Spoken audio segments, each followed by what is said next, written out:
Hello friends, welcome to my channel study for you.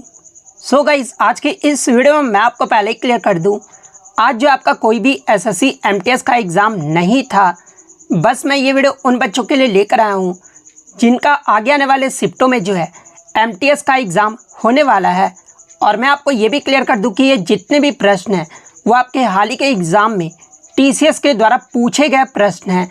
तो जिन भी candidates का आगे आने वाले शिफ्टों में एसएससी एमटीएस का एग्ज़ाम होने वाला है, तो मैं आपको 100% ये गारंटी देता हूँ कि आपके एसएससी एमटीएस के एग्ज़ाम में यहाँ से प्रश्न ज़रूर पूछे जाएंगे। तो वीडियो को जो है लास्ट तक ज़रूर देखिएगा। और आपसे रिक्वेस्ट करता हूँ, अभी तक आपने मेरे चैनल को अगर सब्सक्राइब नहीं किया है तो एसएससी एमटीएस एग्ज़ाम से रिलेटेड पल पल की अपडेट के लिए जो है चैनल को सब्सक्राइब ज़रूर कर दीजिएगा।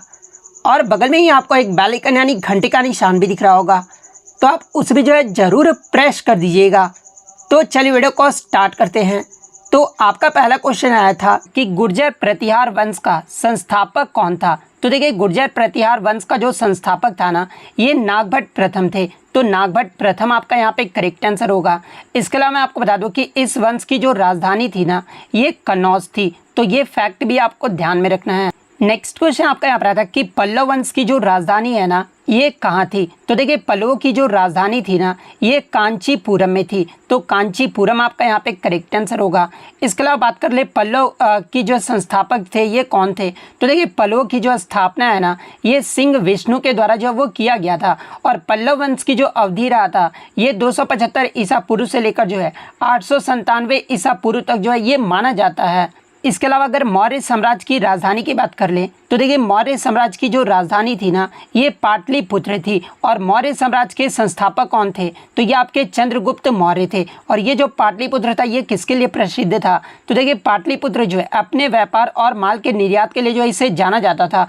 और मौर्य साम्राज्य की जो अवधि थी ना, ये 322 ईसा पूर्व से लेकर जो है 127 ईसा पूर्व तक जो वो माना जाता था। इसके अलावा अगर राजगीर की बात कर ले, तो देखिए, मगध साम्राज्य की जो पहली राजधानी थी ना, ये राजगीर थी। और मगध साम्राज्य के संस्थापक के बारे में अगर पूछा जाए, तो देखिए, मगध साम्राज्य के जो संस्थापक थे ना, ये आपके राजा बिंबिसार थे। और राजगीर जो है ये किसके लिए जो वो जाना जाता था। तो देखिए, राजगीर अपने शैलकृत गुफाओं, मंदिरों और किलों के लिए जो है ये जाना जाता था। इसके अलावा मगध साम्राज्य का जो है कब से कब तक जो वो अवधि रहा था। तो देखिए, 544 ईसा पूर्व से लेकर जो है 413 ईसा पूर्व तक ये जो आपका राजगीर जो था ना, ये मगध साम्राज्य का जो वो राजधानी रहा था। तो ये फैक्ट भी आपको ध्यान में रखना है। नेक्स्ट क्वेश्चन आपका यहाँ पर था कि चेतियागिरी विहार उत्सव ये जो है किस राज्य में मनाया जाता है। तो देखिए, चेतियागिरी विहार उत्सव की बात कर ले, तो ये जो आपका मध्य प्रदेश राज्य के रायसेन जिले के जो है सांची के निवासी हर वर्ष जो है नवंबर में चेतियागिरी विहार उत्सव जो वो मनाते हैं। तो मध्य प्रदेश आपका यहाँ पे करेक्ट आंसर होगा। नेक्स्ट क्वेश्चन आपका यहाँ पर था कि टू स्टेट जो पुस्तक है ना, ये किसके द्वारा जो वो लिखा गया था। तो देखिए, टू स्टेट्स पुस्तक की बात कर ले, तो ये जो आपका चेतन भगत के द्वारा जो वो लिखा गया था। तो चेतन भगत आपका यहाँ पे करेक्ट आंसर होगा। इसके अलावा चेतन भगत के द्वारा लिखी गई अन्य पुस्तकों की अगर मैं बात कर लूँ, तो देखिए, 5 पॉइंट समवन ये पुस्तक जो आपके चेतन भगत के द्वारा लिखा गया है। इसके अलावा one night at all call centre ये भी आपका चेतन भगत के द्वारा लिखा गया है। इसके अलावा 3 मिस्टेक्स ऑफ माई लाइफ ये भी आपका चेतन भगत के द्वारा लिखा गया है। रिवॉल्यूशन 2020 ये भी आपके चेतन भगत के द्वारा लिखे गए।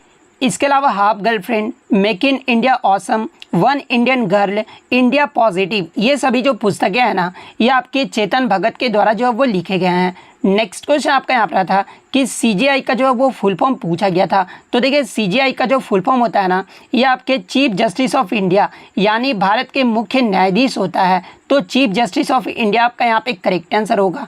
इसके अलावा बात कर ले सीजीआई का जो है कार्य क्या होता है। तो देखिए, सीजीआई जो होते हैं ये भारत के सर्वोच्च न्यायालय और भारतीय न्यायपालिका की जो है ये अध्यक्षता करते हैं। और साथ ही साथ भारत के जो मुख्य न्यायाधीश होते हैं ना, ये सर्वोच्च न्यायालय के मुख्य न्यायाधीश के रूप में भी जो है ये आपके कार्य करते हैं। और प्रमुख कानूनी मामलों से निपटने वाली संवैधानिक पीठों के मामलों आवंटित करने के जो प्रभारी होते हैं ना, ये आपके भारत के मुख्य न्यायाधीश जो वो होते हैं। इसके अलावा बात कर ले वर्तमान में भारत के चीफ जस्टिस ऑफ इंडिया जो है ये कौन है, तो ये आपके DY चंद्रचूड़ हैं और ये कितने नंबर के जो है CJI हैं, तो ये आपके 50वें नंबर के जो वो CJI हैं। तो ये फैक्ट भी आप ध्यान में रखिएगा। इसके अलावा अगर MLA की फुल फॉर्म अगर पूछा जाए तो देखिए MLA का जो फुल फॉर्म होता है ना, ये आपके मेंबर ऑफ लेजिस्लेटिव असेंबली होता है। MP का फुल फॉर्म अगर पूछा जाए तो ये आपका मेंबर ऑफ पार्लियामेंट होता है। CM का अगर पूछा जाए तो ये आपका चीफ मिनिस्टर होता है। तो ये पॉइंट भी आप ध्यान में रखिएगा। नेक्स्ट क्वेश्चन आपका यहाँ पर आया था कि 281 एंड बियॉन्ड, ये जो पुस्तक है ना, ये किसकी ऑटोबायोग्राफी है, तो देखिए 281 एंड बियॉन्ड ये जो आपके BVS लक्ष्मण की जो ऑटोबायोग्राफी है, तो BVS लक्ष्मण आपका यहाँ पे करेक्ट आंसर होगा। नेक्स्ट क्वेश्चन आपका यहाँ पर आया था कि निम्नलिखित में से किसे IRDAI यानी भारतीय बीमा नियामक विकास प्राधिकरण का जो है अध्यक्ष नियुक्त किया गया है। तो देखिए मैं आपको बता दूं कि जनवरी 2022 में जो है IRDAI के जो अध्यक्ष के रूप में जो है ये देवाशीष पांडा को जो वो नियुक्त किया गया है। तो देवाशीष पांडा आपका यहाँ पे करेक्ट आंसर होगा। नेक्स्ट क्वेश्चन आपका यहाँ पर था कि भारत में थियोसॉफिकल सोसाइटी का जो नेतृत्व है ना, ये किसने किया था, तो देखिए थियोसॉफिकल सोसाइटी का जो नेतृत्व है ना, ये एनी बेसेंट के द्वारा जो वो किया गया था। तो एनी बेसेंट आपका यहाँ पे करेक्ट आंसर होगा। नेक्स्ट क्वेश्चन आपका यहाँ पर आता है कि इंडियन एसोसिएशन के संस्थापक कौन थे, तो देखिए इंडियन एसोसिएशन के जो संस्थापक थे ना, ये आपके सुरेंद्र नाथ बनर्जी थे। यानी इंडियन एसोसिएशन की जो स्थापना ये सुरेंद्र नाथ बनर्जी के द्वारा जो वो किया गया था। तो सुरेंद्र नाथ बनर्जी आपका यहाँ पे करेक्ट आंसर होगा। इसके अलावा बात कर ले इंडियन एसोसिएशन के स्थापना के समय जो सुरेंद्र नाथ बनर्जी के साथ कौन जो वो शामिल थे, तो ये आपके आनंद मोहन बोस भी जो वो शामिल थे। और इस संस्था का जो उद्देश्य था ना, वो लोगों को राजनीतिक, बौद्धिक और भौतिक उन्नति के लिए जो है हर संभव जो वो प्रयास करना था। तो ये पॉइंट भी आप ध्यान में रखिएगा।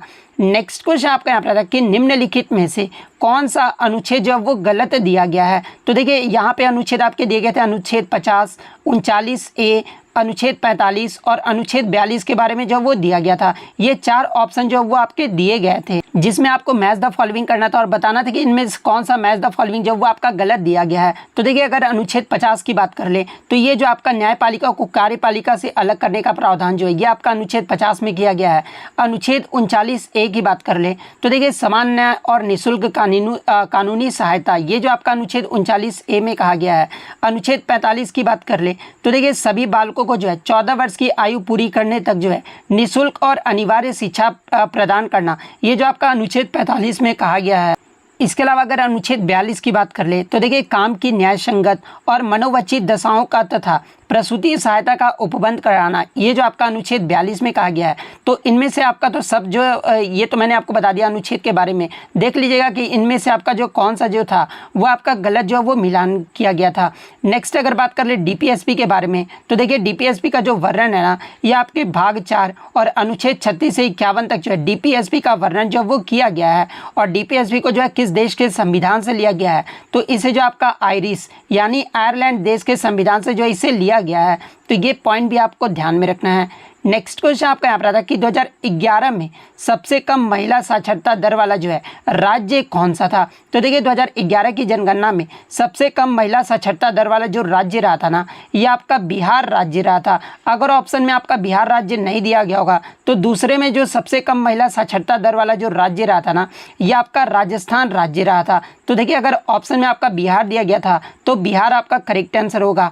अगर ऑप्शन में आपका बिहार नहीं दिया गया था तो फिर आपका राजस्थान जो वो करेक्ट आंसर होगा, क्योंकि बिहार में जो आपका महिला साक्षरता दर रहा था ना वो 51 पॉइंट समथिंग जो वो कुछ रहा था, लेकिन राजस्थान का जो महिला साक्षरता दर है वो आपका 52 पॉइंट समथिंग रहा था।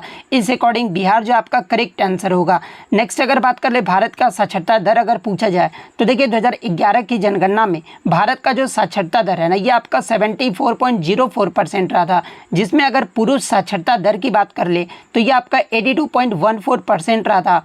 और महिला साक्षरता दर जो है ये आपका 65.46% रहा था, जिसमें सबसे अधिक साक्षरता दर वाला अगर राज्य पूछा जाए तो ये आपका केरल राज्य रहा था। केरल का ऑलमोस्ट आपका 94% जो वो लिटरेसी रेट रहा था। उसके बाद अगर राज्य में बात कर ले तो मिजोरम राज्य का जो है दूसरे नंबर पे लिटरेसी रेट रहा था, 91.58% रहा था। ओवरऑल अगर दूसरे नंबर पे अगर पूछा जाए साक्षरता दर में कौन रहा था तो ये आपका केंद्र शासित प्रदेश लक्षद्वीप का रहा था। लक्षद्वीप का जो साक्षरता दर है है ना, ये आपका 92.28% रहा था। तो ये फैक्ट भी आपको ध्यान में रखना है। और ओवरऑल सबसे कम साक्षरता दर वाला राज्य भी अगर पूछा जाए तो ये आपका बिहार राज्य का रहा था। बिहार का जो साक्षरता दर है ना, ये 63.82% रहा था। तो ये पॉइंट भी आप ध्यान में रखिएगा।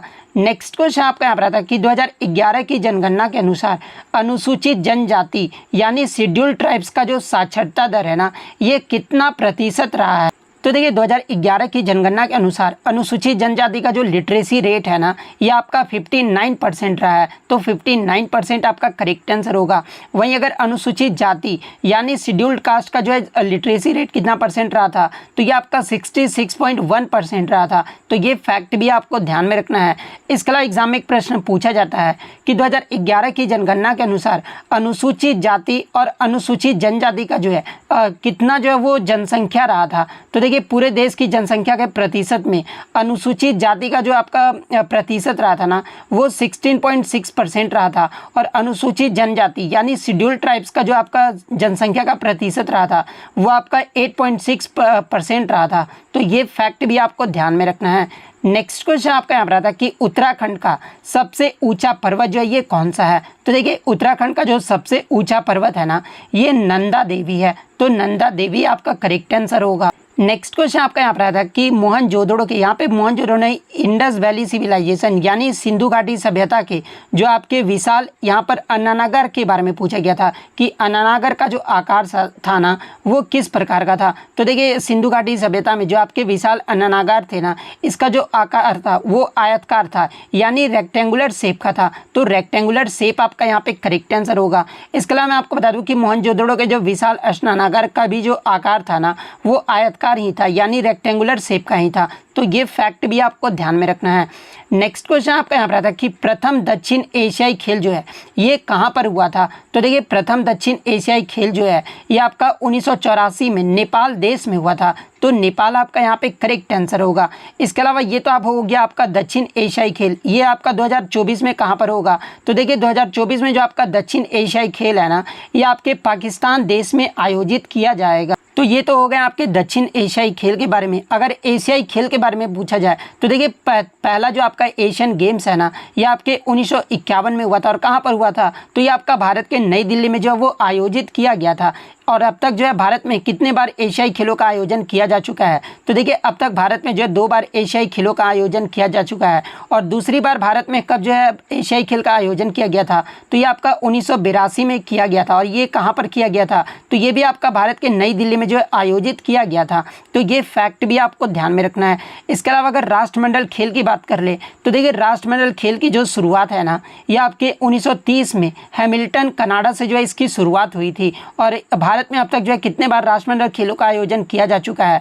तो देखिए भारत में अब तक जो है एक बार जो है आपका कॉमनवेल्थ गेम्स का जो आयोजन है वो किया जा चुका है। और किस वर्ष किया गया था, तो 2010 में जो है भारत में राष्ट्रमंडल खेलों का आयोजन जो है वो किया गया था। और कहाँ पर किया गया था, तो ये आपका दिल्ली में आयोजित किया गया था। इसके अलावा हाल ही में जो आपका 2022 में जो कॉमनवेल्थ गेम्स हुआ था, ये कहाँ पर हुआ था, तो ये आपका इंग्लैंड के बर्मिंघम में आयोजित किया गया था, जिसमें भारत पदक तालिका में जो है चौथे पायदान पे जो वो रहा था। इसके अलावा एग्जाम में यहाँ से एक प्रश्न और पूछा जाता है कि राष्ट्रमंडल खेल का जो है पुराना नाम क्या था। तो देखिए इस खेल को पहले जो है ये आपका ब्रिटिश अंपायर गेम के नाम से जो वो जाना जाता था। तो ये पॉइंट भी आपको ध्यान में रखना है। तो ये तो हो गए आपके कॉमनवेल्थ गेम्स। अगर आधुनिक ओलंपिक खेल की बात कर ले तो देखिए आधुनिक ओलंपिक खेल की जो शुरुआत है ना, ये आपके 1896 में हुआ था। और कहाँ से हुआ था, तो ये आपका एथेंस से हुआ था। और भारत जो है पहली बार ओलंपिक में भाग जो वो कब लिया था, तो देखिए जो आपका 1900 में जो पेरिस ओलंपिक हुआ था ना, इसमें पहली बार जो है भारत जो वो पहली बार जो वो भाग लिया था। तो ये फैक्ट भी आप ध्यान में रखिएगा।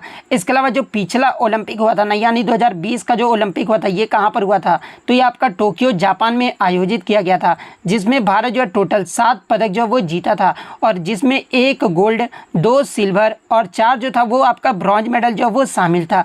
इसके अलावा 2024 का जो आपका ग्रीष्मकालीन ओलंपिक होगा, ये आपका पेरिस फ्रांस में आयोजित किया जाएगा। और 2026 का जो शीतकालीन ओलंपिक है ना, ये आपका इटली में आयोजित किया जाएगा।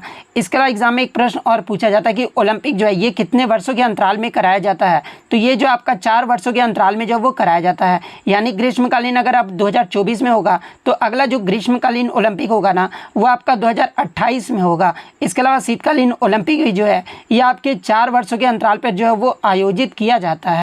अब हम लोग बात कर लेते हैं खेलो इंडिया यूथ गेम्स के बारे में। तो देखिए खेलो इंडिया यूथ गेम्स की जो शुरुआत है ना ये आपका 2018 में हुआ था और इस समय इस खेल का नाम जो है वो खेलो इंडिया स्कूल गेम जो वो हुआ करता था। और 2024 में जो ये गेम है ना ये आपके तमिलनाडु के 4 शहरों में जो वो कराया गया था। जहाँ पर विजेता टीम की बात कर ले तो इसमें जो आपका विजेता रहा है वो आपका महाराष्ट्र राज्य रहा है। और खेलो इंडिया यूनिवर्सिटी गेम के बारे में अगर पूछा जाए तो देखिए खेलो इंडिया यूनिवर्सिटी गेम जिसे जो है खेलो इंडिया शीतकालीन गेम भी जो वो कहा जाता है और इसकी जो शुरुआत है ना वो 2020 में जो वो किया गया था। तो ये फैक्ट भी आपको ध्यान में रखना है।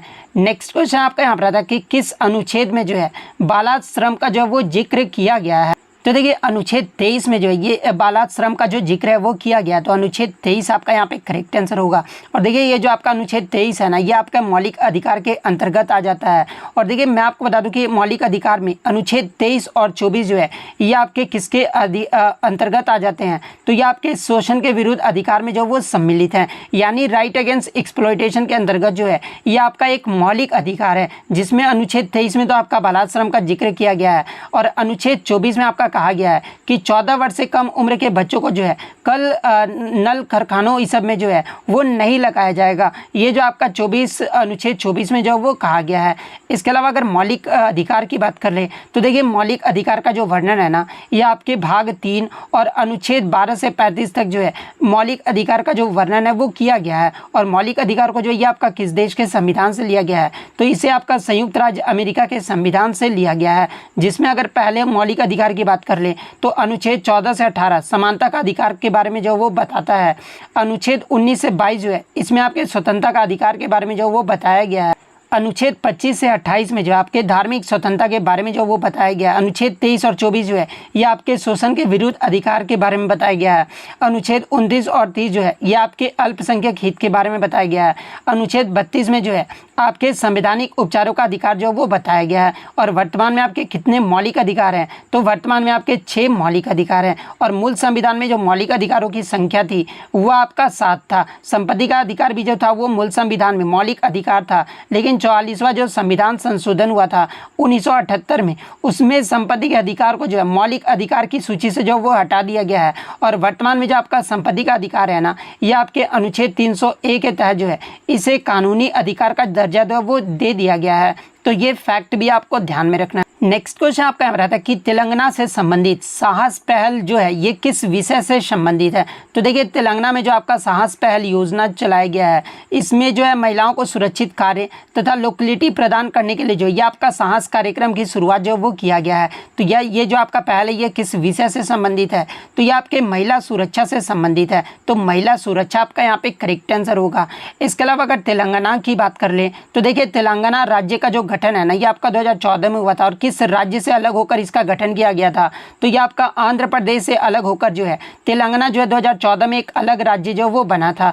इसके अलावा वर्तमान में अगर मुख्यमंत्री की बात कर ले तो देखिए रेवंत रेड्डी जो है ये आपके तेलंगाना के जो वो मुख्यमंत्री हैं। तो ये फैक्ट भी आपको ध्यान में रखना है। और तेलंगाना के त्यौहार की बात कर ले तो देखिए बोनालू, बथुकम्मा, मेडाराम जात्रा ये सभी जो त्यौहार है ना ये आपके तेलंगाना राज्य के जो वो त्यौहार। इसके अलावा तेलंगाना के अन्य योजनाओं की बात कर ले तो देखिए राइतू बंधु योजना जो कि आपका किसानों से संबंधित है। इसके अलावा अन्य योजना की बात कर ले जो कि आपका 2023 में तेलंगाना राज्य में जो एक आपका गृह लक्ष्मी योजना भी जो वो चलाया गया था जो कि कमजोर वर्ग के महिलाओं को जो है वित्तीय सहायता प्रदान करने के लिए जो है ये योजना जो आपका चलाया गया था। इसके अलावा एग्जाम में आपका एक लाडली लक्ष्मी योजना के बारे में पूछा जाता है। तो देखिए लाडली लक्ष्मी और लाडली बहन योजना ये जो आपका मध्य प्रदेश सरकार के द्वारा जो वो चलाया गया है।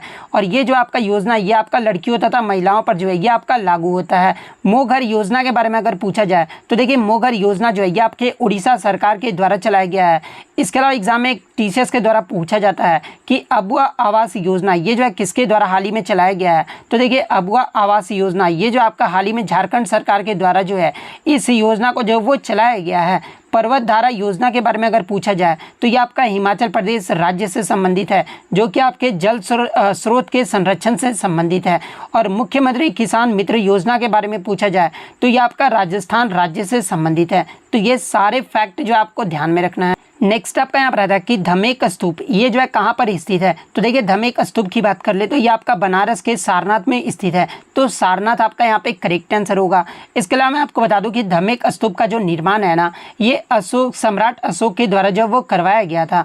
इसके अलावा अन्य स्तूप की बात कर ले तो देखिए केसरिया स्तूप और बराबर की जो गुफा है ना, ये आपके बिहार राज्य में स्थित है। इसके अलावा भीमबेटका का गुफा, बाघ गुफा, उदयगिरी का गुफा ये जो आपके मध्य प्रदेश राज्य में स्थित है। अजंता का गुफा, एलोरा का गुफा, एलिफेंटा गुफा और कार्ला गुफा ये जो आपके महाराष्ट्र राज्य में स्थित है। तो ये पॉइंट भी आप ध्यान में रखिएगा।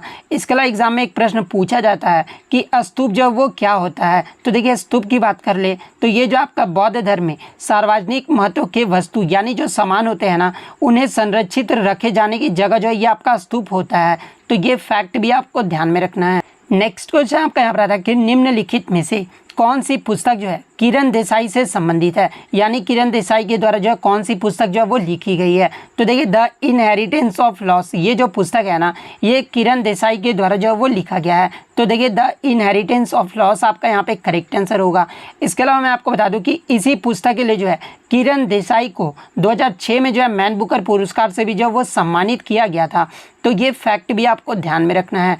नेक्स्ट क्वेश्चन आपका यहाँ पर था कि कुषाण वंश के प्रथम शासक जो ये कौन थे। तो देखिए कुषाण वंश के जो प्रथम शासक थे ना, ये कुजुल काफीसेस थे। तो कुजुल काफीसेस आपका करेक्ट आंसर होगा। इसके अलावा बात कर ले भारत में सिल्क मार्ग की जो खोज है ये किसके द्वारा किया गया था। तो ये आपका कनिष्क के द्वारा जो वो किया गया था। और भारत में जो आपके 4 बौद्ध जो परिषद हुए थे, वो भी आपका जो चौथा जो बौद्ध परिषद हुआ था ना, ये कनिष्क के समय कुंडलवन कश्मीर में आयोजित किया गया था। तो ये पॉइंट भी आप ध्यान में रखिएगा।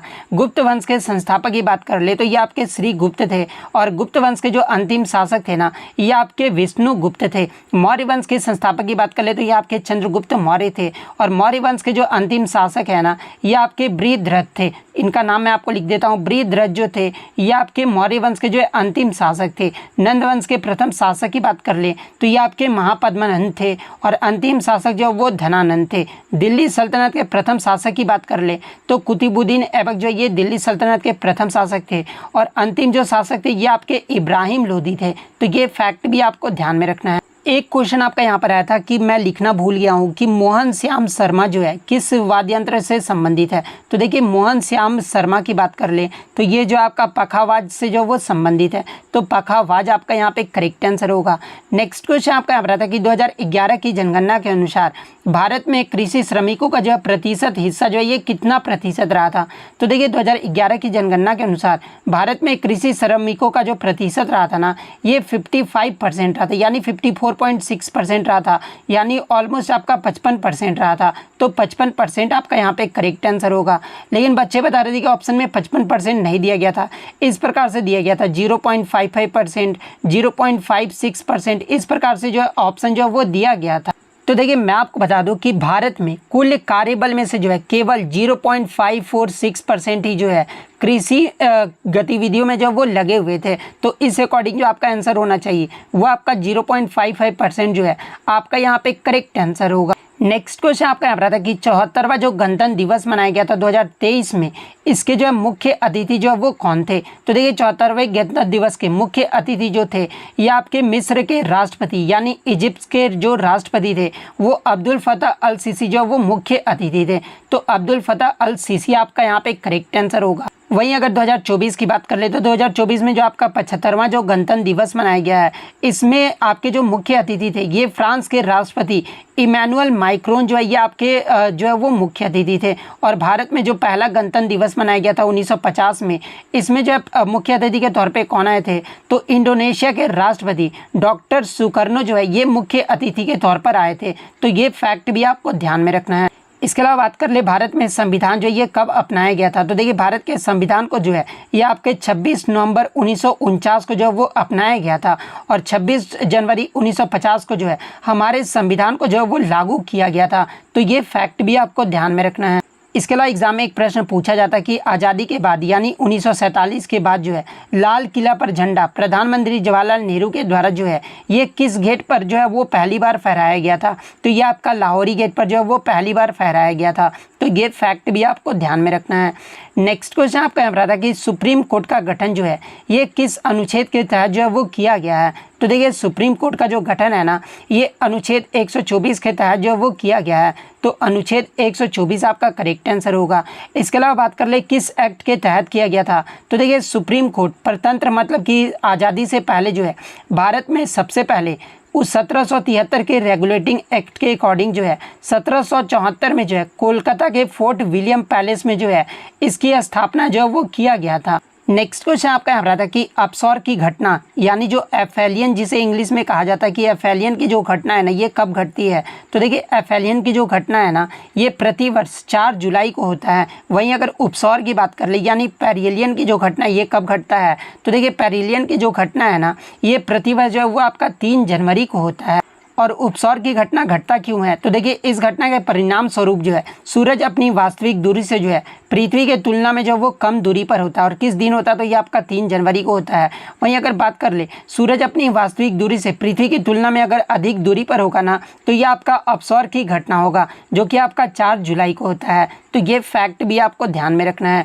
नेक्स्ट क्वेश्चन आपका यहाँ रहा था कि अक्खम लक्ष्मी का जो संबंध है ना ये किस शास्त्रीय नृत्य से है। तो देखिए अक्खम लक्ष्मी का जो संबंध है ना ये आपके मणिपुरी शास्त्रीय नृत्य से है। तो मणिपुरी आपका यहाँ पे करेक्ट आंसर होगा। और देखिए मणिपुर में जो है आपके एक कलाकारों का नाम आता है जो कि गुरु बिपिन सिंह का आता है। तो देखिए गुरु बिपिन सिंह का भी जो संबंध है ना ये आपके मणिपुरी नृत्य से है।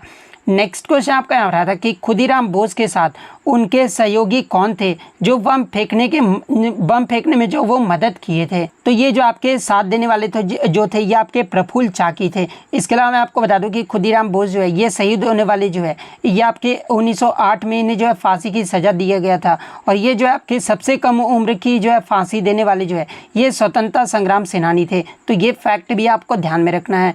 नेक्स्ट क्वेश्चन आपका यहाँ रहा था कि वित्त आयोग का प्रावधान जो है ये किस अनुच्छेद में किया गया है। तो देखिए वित्त आयोग का प्रावधान जो है ये आपके अनुच्छेद 280 में किया गया है। तो 280 आपका यहाँ पे करेक्ट आंसर होगा।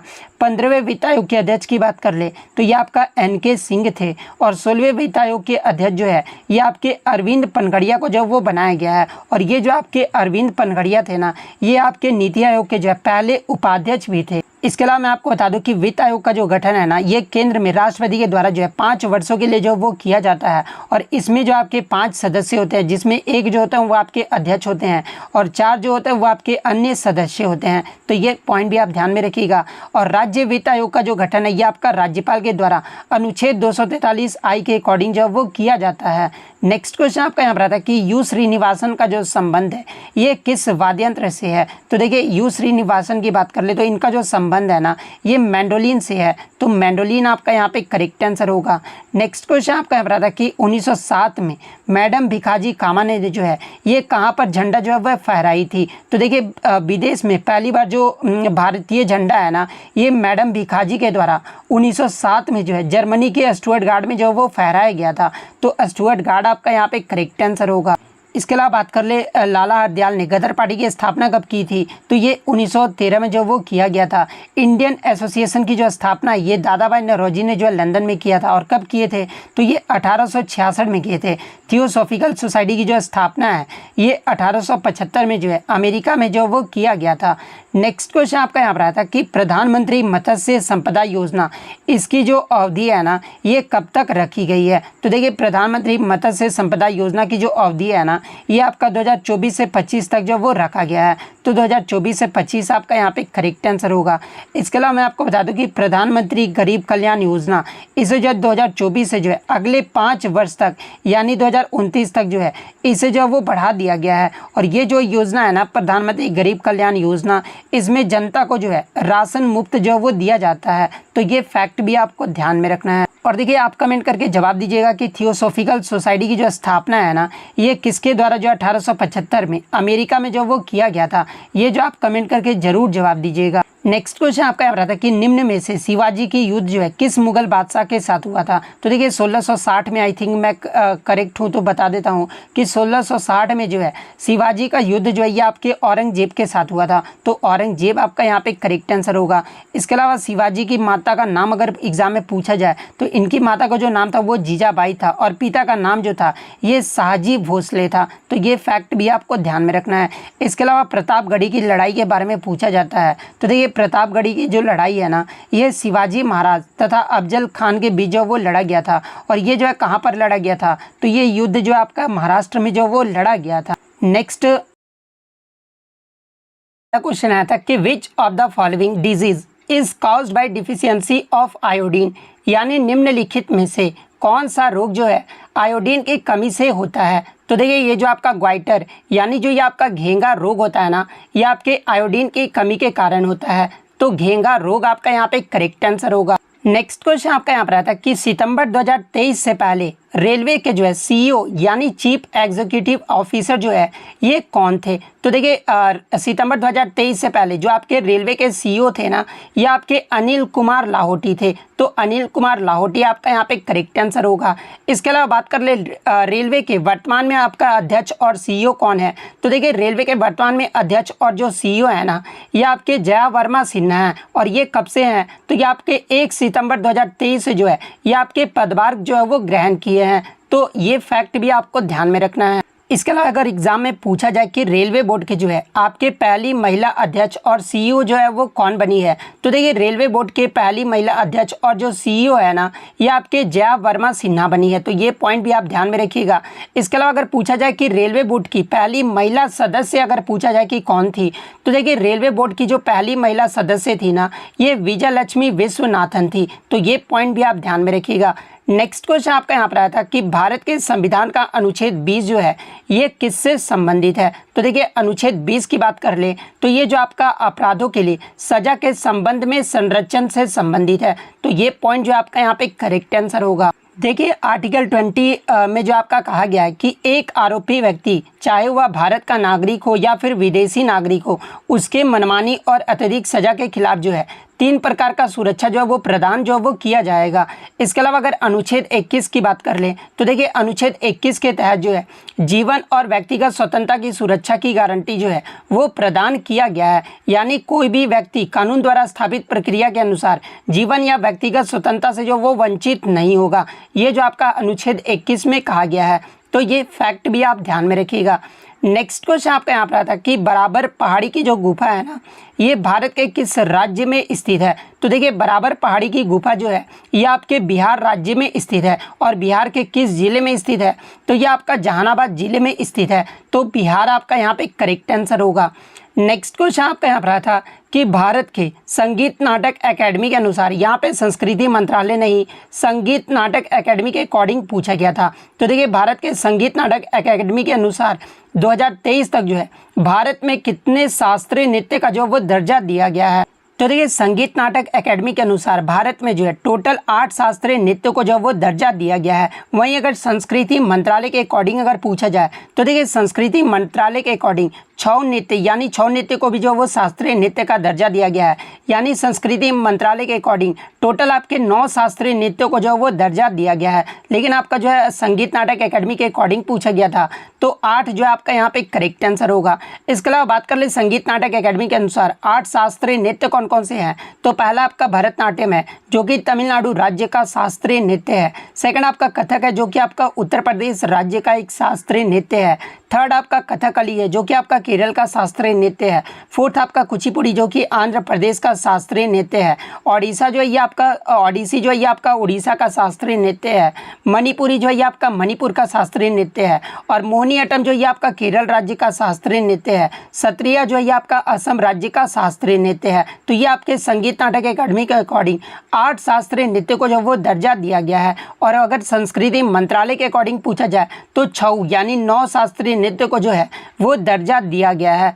नेक्स्ट क्वेश्चन आपका यहाँ पर आया था कि जब हुमायूं 1539 में चौसा का युद्ध और 1540 में जो है कन्नौज का युद्ध जिसे बिलीग्राम का युद्ध भी कहा जाता है, जब ये दोनों युद्ध जो है हारा था हुमायूं, तो उसके बाद जो है ये कौन सा देश जो है वो भाग गया था। तो देखिए ये दोनों युद्ध हारने के बाद हुमायूं जो है ये आपका ईरान जो है वो भाग गया था, तो ईरान आपका यहाँ पे करेक्ट आंसर होगा। इसके अलावा एग्जाम में यहाँ से एक प्रश्न और पूछा जाता है कि जब हुमायूं जो है ईरान भाग गया था तो उसको जो है किसने शरण दी थी। तो देखिए ये जो शरण है ना ये आपके शाह तहमासप जो कि एक फारसी राजा थे, इनके द्वारा जो वो शरण जो वो दिया गया था।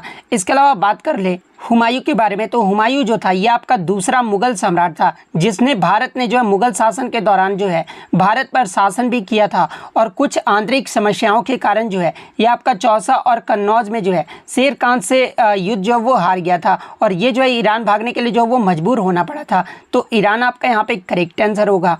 नेक्स्ट क्वेश्चन आपका यहाँ पर आया था कि जनसंख्या में प्रति 1000 पुरुषों पर जो है महिलाओं की संख्या को जो वो क्या कहा जाता है। तो देखिए प्रति 1000 पुरुषों पर महिलाओं की संख्या को जो है ये आपका लिंगानुपात यानी सेक्स रेशियो जो है वो कहा जाता है। तो लिंगानुपात आपका यहाँ पे करेक्ट आंसर होगा। इसके अलावा बात कर रहे हैं 2011 की जनगणना के अकॉर्डिंग भारत का जो है लिंगानुपात कितना रहा था, तो ये आपका 943 रहा था। वहीं अगर सबसे अधिक लिंगानुपात वाला राज्य पूछा जाए तो देखिए सबसे अधिक जो लिंगानुपात वाला राज्य रहा था ना ये आपका केरल राज्य रहा था। केरल का जो लिंगानुपात है ना ये आपका 1084 रहा था, यानी प्रति 1000 पुरुषों पर जो महिलाओं की संख्या थी ना वो आपका 1084 था। इसके अलावा बात कर ले सबसे कम लिंगानुपात वाला राज्य अगर पूछा जाए तो ये आपका हरियाणा राज्य रहा था। हरियाणा का जो लिंगानुपात है ना ये आपके 877 रहा था। तो ये पॉइंट भी आपको ध्यान में रखना है। नेक्स्ट क्वेश्चन आपका यहाँ पर आया था कि 17वीं लोकसभा से उड़ीसा में जो है ये कितने सांसद थे। तो देखिए 17वीं लोकसभा में उड़ीसा में जो है आपके 21 लोकसभा जो है वो सदस्य की 21 लोकसभा जो है वो सीट थी। तो 21 आपका यहाँ पे करेक्ट आंसर होगा। वहीं अगर राज्यसभा की सीट की बात कर ले तो ये आपका 10 राज्यसभा सीट था। वहीं अगर बात कर ले वर्तमान में उड़ीसा के नए मुख्यमंत्री जो वो कौन बने हैं, तो देखिए हाल ही में उड़ीसा के जो नए मुख्यमंत्री है ना ये मोहन चरण मांझी बने हैं। तो ये पॉइंट भी आपको ध्यान में रखना है। अब देखिए लोकसभा सीट से जो आपके लगातार प्रश्न पूछे जा रहे हैं, जैसे कि प्रीवियस शिफ्टों में आपसे पूछा गया था कि मेघालय में लोकसभा सीट जो है वो कितनी है। तो मेघालय की बात कर ले तो यहाँ पे 2 लोकसभा सीट है। इसके अलावा अन्य राज्यों की अगर लोकसभा सीट, असेंबली सीट यानी विधानसभा सीट और राज्यसभा सीट की बात कर ले तो ये क्रम में आप देख सकते हैं पैरेलल क्रम में जो है यहाँ पर आपका जो है विधानसभा सीट दिया गया, इधर आपका राज्यसभा सीट दिया गया और फर्स्ट में जो है आपका लोकसभा सीट जो है वो दिया गया है। तो सबसे पहले अगर आंध्र प्रदेश की बात कर ले तो देखिए आंध्र प्रदेश में जो आपका लोकसभा सीटों की जो संख्या वो आपका 25 है। अरुणाचल प्रदेश में लोकसभा सीटों की जो संख्या ये आपका 2 है। असम राज्य में जो आपका लोकसभा सीट की संख्या ये आपका 14 है। बिहार राज्य में जो आपका लोकसभा सीट की जो संख्या है वो आपका 40 है। छत्तीसगढ़ की बात कर ले तो यहाँ पर लोकसभा सीट की जो संख्या है ना ये आपका 11 है। गोवा राज्य में आपका 2 लोकसभा सीट है। गुजरात की बात कर ले तो गुजरात में जो है आपके 26 लोकसभा सीटों की जो वो संख्या है। हरियाणा में आपके 10 लोकसभा सीट हैं। हिमाचल प्रदेश में 4 लोकसभा सीट है। झारखंड में जो आपके 14 लोकसभा सीट है। कर्नाटक में आपके 28 लोकसभा सीट है। केरल की बात कर ले तो यहाँ पर 20 लोकसभा सीट है। मध्य प्रदेश में आपके 29 लोकसभा सीट है। महाराष्ट्र में जो आपके 48 लोकसभा सीट है, जो कि आपका दूसरे नंबर पर जो है ये राज्य आता है, यानी लोकसभा सीट में जो दूसरा नंबर पर राज्य है ये आपका महाराष्ट्र राज्य है। और सबसे ज़्यादा जो लोकसभा का सीट है ना ये आपका उत्तर प्रदेश राज्य में है, जो कि 80 लोकसभा सीट है। मणिपुर की बात कर ले तो यहाँ पर 2 लोकसभा सीट है। मेघालय में आपके 2 लोकसभा सीट है। इसके अलावा अन्य राज्य की बात कर ले तो मिजोरम में आपका 1 लोकसभा सीट है। नागालैंड में 1, दिल्ली में आपके 7 लोकसभा सीट है। उड़ीसा में आपके 21 लोकसभा सीट है। पुडुचेरी में जो आपका 1 लोकसभा सीट है। पंजाब में आपके 13, राजस्थान में आपके 25 लोकसभा सीट है। सिक्किम में जो आपके 1 लोकसभा सीट है। इसके अलावा अन्य राज्य की बात कर लें तो सिक्किम में आपका 1 लोकसभा सीट है। तमिलनाडु में 39 लोकसभा सीट है। तेलंगाना में आपके 17 लोकसभा सीट है। त्रिपुरा में आपके 2, उत्तर प्रदेश में सबसे ज़्यादा 80 लोकसभा सीट है। उत्तराखंड में 5 लोकसभा सीट है। जम्मू कश्मीर में जो आपके 5 लोकसभा सीट है। वेस्ट बंगाल में जो आपके 42 लोकसभा सीट है। तो ये सारे राज्यों के लोकसभा सीट को जो है आपको ध्यान में रखना है। नेक्स्ट क्वेश्चन आपका यहाँ पर था कि BMI यानी बॉडी मास इंडेक्स पता करने का जो है फॉर्मूला जो है वो पूछा गया था। तो देखिए BMI का जो सूत्र होता है ना ये आपके kg पर मीटर स्क्वायर होता है, जहाँ पर kg क्या होता है तो ये आपके व्यक्तियों का जो वजन होता है ना वो किलोग्राम में जो है वो मापा जाता है। और ये जो आपका m स्क्वायर होता है ना ये व्यक्तियों की जो हाइट होती है ना वो मीटर वर्ग में जो है वो मापा जाता है। तो kg पर मीटर स्क्वायर आपका यहाँ पे करेक्ट आंसर होगा। इसके अलावा मैं आपको बता दूँ कि आपके जो है बॉडी मास इंडेक्स के अकॉर्डिंग जो है अलग अलग वेट को जो है अलग अलग अलग वर्गों में जो है वो डिवाइड किया गया है। जैसे अगर आपका BMI 18.5 से नीचे आता है तो आप जो है अंडरवेट के कैटेगरी में आते हैं। अगर आपका 18.5 से लेकर 24.9 के बीच में अगर आपका आता है तो आप नॉर्मल रेंज के कैटेगरी में आते हैं। 25 से लेकर 29.9 के बीच में अगर आपका BMI आता है तो आप जो है ओवरवेट की कैटेगरी में है। तो ये कैटेगरी भी जो आपको ध्यान में रखना है। नेक्स्ट आपका यहाँ पर आता है कि IUPAC नामकरण के अकॉर्डिंग आवर्त सारणी में जो है किस तत्व के परमाणु क्रमांक को जो है सीबोर्गियम नाम जो वो दिया गया है। तो देखिए परमाणु क्रमांक यानी एटॉमिक नंबर जिसका 106 है ना, इसे जो है सीबोर्गियम का नाम जो है वो दिया गया है। तो 106 आपका यहाँ पे करेक्ट आंसर होगा। इसके अलावा सीबोग्रियम की बात कर ले तो देखिए सीबोग्रियम जो है एक आपका कृत्रिम रासायनिक तत्व है जिसका प्रतीक यानी सिंबल जो होता है ना ये आपका Sg होता है और इसका परमाणु संख्या यानी एटॉमिक नंबर जो है वो आपका 106 होता है। इसके अलावा सीबोग्रियम का जो नाम है ये किसके नाम पर जो वो दिया गया है, तो इस तत्व का जो नाम है ना ये आपके ग्लेन टी सीबोर्ग के नाम पे जो वो रखा गया था, जो कि आपके क्या थे तो एक अमेरिकी परमाणु रसायनज्ञ और एक नोबेल पुरस्कार विजेता भी थे। तो इनका नाम भी जो आपको ध्यान में रखना है। नेक्स्ट क्वेश्चन आपका यहाँ पर आता है कि कांग्रेस के तीसरे अधिवेशन की जो अध्यक्षता है ना ये किसके द्वारा जो वो किया गया। तो देखिए अगर भारतीय राष्ट्रीय कांग्रेस की बात कर ले तो देखिए भारतीय राष्ट्रीय कांग्रेस की जो स्थापना है ना ये आपके 28 दिसंबर 1885 को जो है बम्बई में इसकी स्थापना जो वो किया गया था। और इसकी जो स्थापना ये किसके द्वारा किया गया था, तो ये आपके A.O. ह्यूम के द्वारा जो है वो किया गया था। और पहला जो अधिवेशन है ये आपका 1885 में जो है बम्बई में आयोजित किया गया था। और इसके जो पहले अध्यक्ष जो बनाए गए थे ना ये W.C. बनर्जी को जो वो बनाया गया था। दूसरे अधिवेशन की बात कर ले तो कांग्रेस का जो दूसरा अधिवेशन है ये आपका 1886 में हुआ था, जो कि आपका कलकत्ता में आयोजित किया गया था। और इसके अध्यक्ष जो है वो दादा भाई नौरोजी को जो है वो बनाया गया था। तीसरे अधिवेशन की बात कर ले तो ये आपका 1887 में जो है मद्रास में आयोजित किया गया था। और इसके जो अध्यक्ष है ये आपके सैयद बदरुद्दीन तैयबजी को जो है वो बनाया गया था, जो कि आपके कांग्रेस के पहले मुस्लिम अध्यक्ष भी जो है वो बने थे। तो सैयद बदरुद्दीन तैयबजी आपका यहाँ पे करेक्ट आंसर होगा। वहीं अगर चौथे अधिवेशन की बात कर ले तो देखिए चौथा अधिवेशन जो है आपका 1888 में इलाहाबाद में आयोजित किया गया था। और ये जो आपके इसके जो अध्यक्ष है ये जॉर्ज यूल को बनाया गया था, जो कि आपके कांग्रेस के जो है पहले अंग्रेजी अध्यक्ष जो वो बनाए गए थे। तो एग्जाम में पूछा जाता है कि कांग्रेस के पहले अंग्रेजी अध्यक्ष जो है ये किसे बनाया गया था, तो ये जॉर्ज यूल को जो है वो बनाया गया था।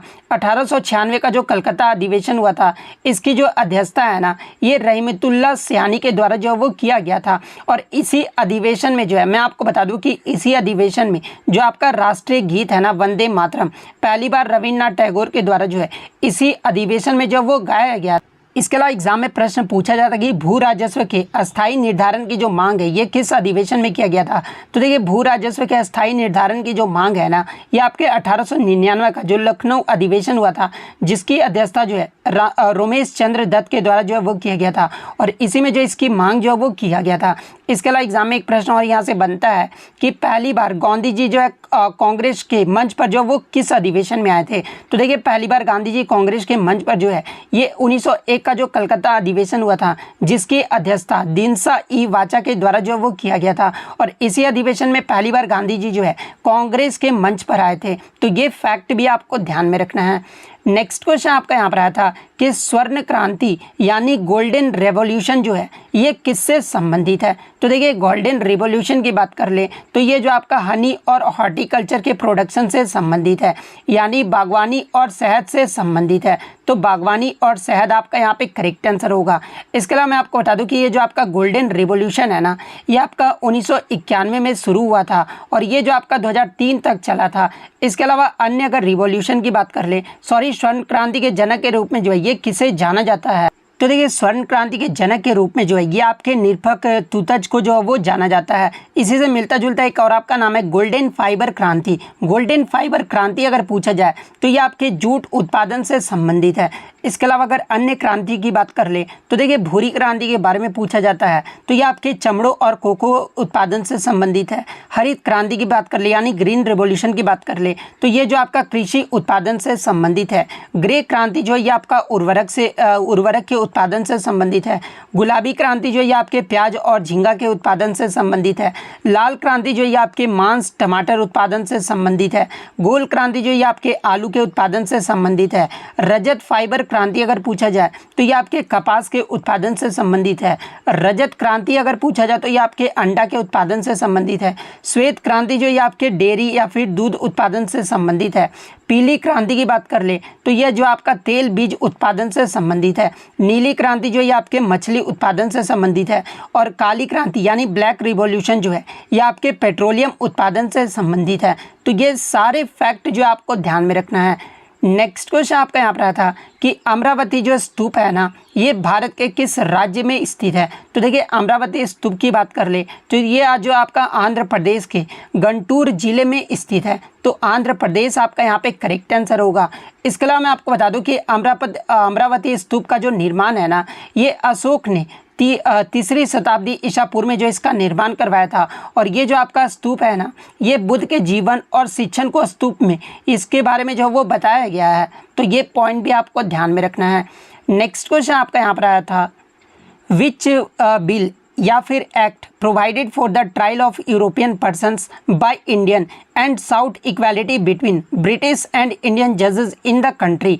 यानी भारतीयों द्वारा यूरोपीय व्यक्तियों के परीक्षण और देश में ब्रिटिश और भारतीय न्यायाधीशों के बीच समानता की मांग के लिए जो है कौन सा विधेयक या फिर अधिनियम जो वो प्रदान किया गया था। तो देखिए मैं आपको बता दूं कि भारतीयों द्वारा यूरोपीय व्यक्तियों के परीक्षण और देश में ब्रिटिश और भारतीय न्यायाधीशों के बीच समानता की मांग के लिए जो है आपका इल्बर्ट बिल जो है वो लाया गया था। तो इल्बर्ट बिल आपका यहाँ पे करेक्ट आंसर होगा। इसके अलावा बात कर ले इल्बर्ट बिल को जो है ये किस वासरा के दौरान जो वो पेश किया गया था। तो देखिए इल्बर्ट बिल को जो है 1883 में जो है मार्कोस ऑफ रिफन की वासराशिप के दौरान जो है इसे पेश किया गया था। तो ये पॉइंट भी आपको ध्यान में रखना है। नेक्स्ट क्वेश्चन आपका यहाँ पर आया था कि हिंदुस्तानी संगीत के जनक के रूप में जो है ये किसे जाना जाता है। तो देखिए ये थोड़ा क्वेश्चन जो है थोड़ा सा कंफ्यूजिंग है क्योंकि हिंदुस्तानी संगीत के जनक के रूप में जो है ये तानसेन को भी जाना जाता है, अमीर खुसरो को भी जो है वो जाना जाता है, पंडित विष्णु नारायण भातखंडे को भी जो है वो जाना जाता है। तो इन तीनों में से जो भी ऑप्शन में दिया गया था आई थिंक आपका पंडित विष्णु नारायण भातखंडे दिया गया था। तो पंडित विष्णु नारायण भातखंडे आपका यहाँ पे करेक्ट आंसर होगा। इसके अलावा एग्जाम में एक प्रश्न और यहाँ से पूछा जाता है कि हिंदुस्तानी शास्त्रीय संगीत पर पहला जो आधुनिक ग्रंथ है ना ये किसने लिखा था। तो देखिए हिंदुस्तानी शास्त्रीय संगीत पर जो पहला आधुनिक ग्रंथ है ना ये पंडित विष्णु नारायण भातखंडे के द्वारा ही जो वो लिखा गया था। तो ये पॉइंट भी आपको ध्यान में रखना है। इसके अलावा कर्नाटक संगीत के बारे में अगर पूछा जाए कि कर्नाटक संगीत के जनक के रूप में जो ये किसे जाना जाता है तो ये आपके पुरंदर दास को जो वो जाना जाता है। तो ये फैक्ट भी आपको ध्यान में रखना है। नेक्स्ट क्वेश्चन आपका यहाँ पर आता है कि पुरुषों के शॉर्ट पुट का जो वजन है ना ये कितना होता है। तो देखिए आप गोला फेंक एक खेल देखे होंगे जिसमें पुरुषों के शॉर्ट पुट का जो वजन होता है ना ये आपके 7.26 किलोग्राम होता है। यानी अगर पाउंड की बात कर ले तो देखिए ये जो आपका जो गोला फेंक में जो बॉल का जो वजन होता है ना ये 16 पाउंड का होता है। तो आई थिंक आपका ऑप्शन में जो पाउंड में दिया गया था तो 16 पाउंड आपका यहाँ पे करेक्ट आंसर होगा। वहीं अगर किलोग्राम में पूछा जाए तो 7.26 किलोग्राम होता है। इसके अगर व्यास की बात कर ले देखिए जब आप गोला फेंक होता है इसके अगर व्यास यानी डायमीटर की बात कर ले तो देखिए इसका जो डायमीटर होता है ना वो आपका 110 से लेकर 130 मिलीमीटर होता है। यानी इंच में अगर बात कर ले तो 4.3 से लेकर 5.1 इंच का जो ये आपका गोला होता है। वहीं अगर महिलाओं की बात कर ले तो देखिए महिलाओं में जो आपका शॉर्ट पुट का जो वजन होता है ना यानी बॉल का जो वजन होता है ये आपका 4 किलोग्राम यानी पाउंड में बात करें तो 8.82 पाउंड का जो ये आपका बॉल का वजन होता है। वहीं अगर इसके डायमीटर की बात कर ले तो देखिए इनके जो गोला का जो डायमीटर होता है ना वो आपके 95 से लेकर 110 मिलीमीटर होता है। यानी इंच में अगर बात करें तो 3.7 से लेकर 4.3 का इंच का होता है। तो ये फैक्ट भी आपको ध्यान में रखना है। नेक्स्ट क्वेश्चन आपका यहाँ पर आता है कि बाहू किला ये जो है कहाँ पर स्थित है। तो देखिए बाहू किला की बात कर ले तो ये आपका जम्मू कश्मीर के जम्मू शहर में स्थित है। तो जम्मू आपका यहाँ पे करेक्ट आंसर होगा। इसके अलावा मैं आपको बता दूं कि ये जो आपका बाहू किला है ना जो कि एक आपका धार्मिक स्थल है और इसके परिसर में जो है हिंदू देवी काली को जो है ये एक समर्पित एक जो है वो मंदिर है। तो ये पॉइंट भी आप ध्यान में रखिएगा। नेक्स्ट क्वेश्चन आपका यहाँ पर था कि in January 2023 who among the following has been appointed as the new vice chief of the Indian Air Force. तो यानी जनवरी 2023 में निम्नलिखित में से जो है किसे भारतीय वायुसेना का जो है नया उप प्रमुख जो वो नियुक्त किया गया है। तो यहाँ पर जनवरी 2023 नहीं होगा, यहाँ पर फरवरी 2023 में आपके जो भारतीय वायुसेना का नया उप प्रमुख जो है ये आपके एयर मार्शल AP सिंह को जो वो नियुक्त किया गया था। तो AP सिंह आपका यहाँ पे करेक्ट आंसर होगा। और ये जो AP सिंह है ये किसका स्थान लिए थे, तो ये आपके एयर मार्शल संदीप सिंह का जो वो स्थान लिए हैं। तो ये पॉइंट भी आपको ध्यान में रखना है। नेक्स्ट क्वेश्चन आपका यहाँ पर था कि स्टार्टअप इंडिया योजना के तहत जो है कितने रुपए तक का जो वो लोन दिया जाता है। तो देखिए सबसे पहले हम लोग जान लेते हैं कि स्टार्टअप इंडिया योजना होता क्या है। तो देखिए भारत में उद्यमिता को बढ़ावा देने के लिए जो है 16 जनवरी 2016 को केंद्र सरकार के द्वारा जो है स्टार्टअप इंडिया योजना जो वो शुरू किया गया था। और इस योजना का जो उद्देश्य था ना वो स्टार्टअप के लिए आसान वित्त पोषण विकल्प प्रदान करना था। और क्योंकि इन संस्थानों को जो है औपचारिक ऋण प्राप्त करने में जो वो कठिनाई हो सकती है, और इस योजना के तहत जो है जो आपके SC और ST महिलाएं होती है ना उनके उद्यमियों को जो है 10 लाख रुपए से लेकर जो है 1 करोड़ रुपए के बीच वित्त पोषण जो वो प्रदान किया जाता है। तो ऑप्शन में अगर आपका 10 लाख रुपए से लेकर 1 करोड़ रुपए दिया गया होगा तो ये जो आपका यहाँ पे करेक्ट आंसर होगा। नेक्स्ट क्वेश्चन आपका यहाँ पर आता है कि सबसे महत्वपूर्ण लौह अयस्क मैग्नेटाइट का जो 70% है ना ये किस राज्य में पाया जाता है। तो देखिए मैं आपको बता दूं कि लौह अयस्क जो होता है वो आपका 4 प्रकार का होता है। और वो 4 प्रकार कौन कौन से हैं, तो देखिए लौह अयस्क जो आपके 4 प्रकार होते हैं, पहला आपका हेमेटाइट होता है, सेकंड आपका मैग्नेटाइट होता है, थर्ड आपका लिमोनाइट होता है, और फोर्थ जो होता है वो आपका साइडेराइट होता है। तो ये जो आपके लौह अयस्क के 4 प्रकार होते हैं, लेकिन इनमें भी जो सबसे जो महत्वपूर्ण होता है ना ये आपके हेमेटाइट और मैग्नेटाइट होता है। और मैग्नेटाइट का जो 70% है ना ये सबसे ज़्यादा जो है ये आपका कर्नाटक राज्य में पाया जाता है। कर्नाटक में जो है 73% जो है ये आपका मैग्नेटाइट जो है वो पाया जाता है। तो कर्नाटक आपका यहाँ पे करेक्ट आंसर होगा। उसके बाद जो है सबसे ज़्यादा आंध्र प्रदेश में जो है मैग्नेटाइट पाया जाता है जो कि 14% पाया जाता है। वहीं अगर बात कर ले यहाँ पर हेमेटाइट के बारे में पूछा जाए तो देखिए हेमेटाइट जो है ये उड़ीसा राज्य में जो है आपका 33%, सबसे ज़्यादा जो है ये आपका उड़ीसा राज्य में पाया जाता है जो कि 33% पाया जाता है। उसके बाद आपका झारखंड राज्य में पाया जाता है। झारखंड राज्य में हेमेटाइट जो है लगभग आपका 26% जो है वो पाया जाता है। उसके बाद आपका छत्तीसगढ़ राज्य में पाया जाता है। छत्तीसगढ़ में जो है लगभग 18% जो है हेमेटाइट जो है वो पाया जाता है। तो ये फैक्ट भी आपको ध्यान में रखना है। नेक्स्ट क्वेश्चन आपका यहाँ पर था कि which of these is not A division of the ocean floors, यानी इनमें से कौन सा महासागरीय तलों का जो है विभाजन जो है वो नहीं है। तो देखिए मैं आपको बता दूं कि ओशियन फ्लोर्स को जो है आपके 4 प्रमुख भागों में जो वो बांटा गया है। और वो 4 प्रमुख भाग कौन कौन से हैं, तो पहला आपका जो है कंटिनेंटल शेल्फ है यानी महाद्वीपीय शेल्फ है। सेकंड आपका जो है कंटिनेंटल स्लोप यानी महाद्वीपीय ढलान है। थर्ड आपका द डीप सी प्लेन यानी गहरे समुद्र का मैदान है। और फोर्थ आपका जो है ओशियानिक डिप्स यानी महासागरीय गहराई है। तो ये 4 महासागरीय तलों को जो है 4 प्रमुख भागों में जो वो बांटा गया है। तो इनमें से आपका 3 तो ऑप्शन में दिया गया था। इसके अलावा जो चौथा ऑप्शन दिया गया था ना वो कंटिनेंटल डिप्स दिया गया था यानी महाद्वीपीय गहराई दिया गया था। तो देखिए ये जो आपका महाद्वीपीय गहराई है ना ये आपके महासागरीय तलों का विभाजन नहीं है। तो कंटिनेंटल डीप्स आपका यहाँ पे करेक्ट आंसर होगा। नेक्स्ट क्वेश्चन आपका यहाँ पर आता है कि भारत के संविधान के अनुच्छेद 112 के अकॉर्डिंग जो है भारत के केंद्रीय बजट को जो है वार्षिक वित्तीय विवरण के रूप में जो वो निर्दिष्ट जो है वो किया गया है। और ये जो है किसके द्वारा संसद में पेश किया जाता है, तो देखिए बजट को वार्षिक वित्तीय विवरण के रूप में जो वो निर्दिष्ट किया गया है। और ये जो आपका भारत के वित्त मंत्री के द्वारा जो वो पेश किया जाता है। तो वित्त मंत्री आपका यहाँ पे करेक्ट आंसर होगा। इसके अलावा मैं आपको बता दूं कि भारत के संविधान अनुच्छेद 112 के क्लोज 1 के अकॉर्डिंग जो है राष्ट्रपति को यह सुनिश्चित करने की जिम्मेदारी जो वो सौंपी जाती है कि संसद के दोनों सदनों के समक्ष व्यय का जो वार्षिक वित्तीय विवरण है ना वो जो है किसके पास रखा जाएगा, तो ये राष्ट्रपति के पास जो वो रखा जाएगा।